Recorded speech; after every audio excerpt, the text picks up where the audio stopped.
Bagaimana cara kita menyikapi teman yang selalu menggempar-gemparkan khilafah? Tanya ke dia, emang para nabi dulu tujuan dakwahnya khilafah ya? Nabi Nuh 950 tahun berdakwah dapat khilafah enggak?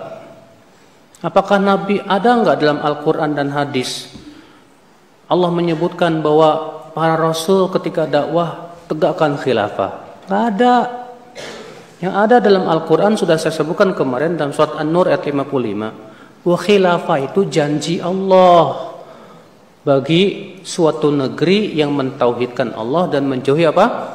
Kesyirikan. Jadi itu hadiah dari Allah, janji yang siapapun yang melakukan syaratnya akan terpenuhi. Ya. Maka khilafah bukan tujuan dakwah kita.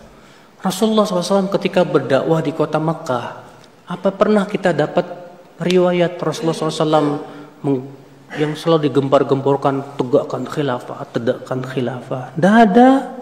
Bahkan ketika Rasulullah hijrah kota Madinah, apakah yang pertama kali menegakkan khilafah atau bangun masjid? Bangun masjid dulu. Ya akhi, ya. Banyak orang gulu berlebihan dalam masalah khilafah itu. Ya, jangan khilafah jadikan tujuan dalam dakwah. Tujuan dalam dakwah itu mengikuti dakwah para nabi dan rasul. Apa itu? Tauhid. Supaya manusia mentauhidkan Allah, menjauhkan apa? Kesyirikan. Dan ini memang jalannya terjal sekali, Pak. Berdakwah kepada tauhid itu berat sekali. Kenapa? Karena kita harus menghadapi orang-orang yang doyan kesyirikan dari sebagian kaum muslimin maupun di luar Islam. Ya. Karena orang yang mendakwahkan kepada tauhid, konsekuensinya apa? Berlepas diri dari semua yang disembah selain Allah. Berlepas diri dari setiap yang menyembah selain Allah. Tentu banyak orang akan marah dengan ini, Pak. Iblis pun akan marah, bala tentara iblis pun akan marah. Tapi kita harus lakukan karena ini yang dijalani oleh Allah dan oleh Rasulullah SAW dan para rasul sebelumnya. Sampai di antara rasul ada yang dibunuh dan yang lainnya demi untuk berdakwah kepada apa? Tauhidullah Jalla wa Ala. Tapi enggak masalah. Ya, karena inilah jalan yang diridhoi oleh Allah Subhanahu wa taala.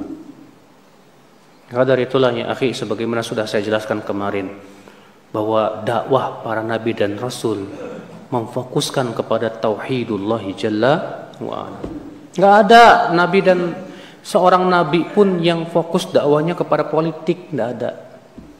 Enggak ada nabi yang fokus dakwahnya kepada perbaikan ekonomi, enggak ada. Ya. Rasulullah SAW ketika pertama kali berdakwah di kota Mekah, perzinahan ada tidak? Banyak. Minum arak, Masya Allah, perjudian, demikian pula berbagai macam maksiat. Tapi apakah yang Rasulullah serukan? Tinggalkan judi? Enggak. Tinggalkan zina? Enggak. Kata Aisyah, adalah ayat-ayat yang pertama kali turun tentang surga dan neraka. Kalaulah yang pertama kali turun, jangan berzina, barangkali kami tidak akan meninggalkan perzinahan. Na'am ya akhal Islam, azani Allah wa iyyakum. Kadar itu ya akhi, sikap antum kepada dia, dakwahkan dia, fahamkan kepada dia, ya akhi, kita berdakwah kepada tauhid. Khilafah itu janji Allah bagi mereka yang merealisasikan apa? Tauhid. Kalau ternyata Allah berikan kekhilafan, alhamdulillah. Kalau enggak juga enggak masalah. Yang penting kita wafat di atas apa? Tauhid. Memang ya, menegakkan kepemimpinan seorang muslim wajib. Ya. Tapi yang namanya kewajiban sesuai dengan kemampuan. Tapi dalam metode dakwah yang harus kita dahulukan yang paling penting dulu, apa itu? Tauhid. Kita berpikir bagaimana manusia wafat di atas tauhid. Ini mereka yang berdakwah kepada khilafah sampai detik ini nggak pernah berhasil, Pak. Bahkan dari pendirinya dulu Taqiyuddin An-Nabhani itu yang di Syam, apa berhasil mereka menegakkan khilafah? Enggak juga. Di semua negeri mereka menegakkan khilafah enggak juga. Sementara kesyirikan terus merajalela. kebid'ahan terus, ya menggeliat, kemaksiatan luar biasa. Tidak mungkin ya akhi. Kita harus dakwahkan manusia kepada tauhidullah jalla wa ala. Allah tidak akan merubah suatu kaum sampai mereka merubah dirinya sendiri. Berarti perubahan itu harus dari dirinya sendiri dulu.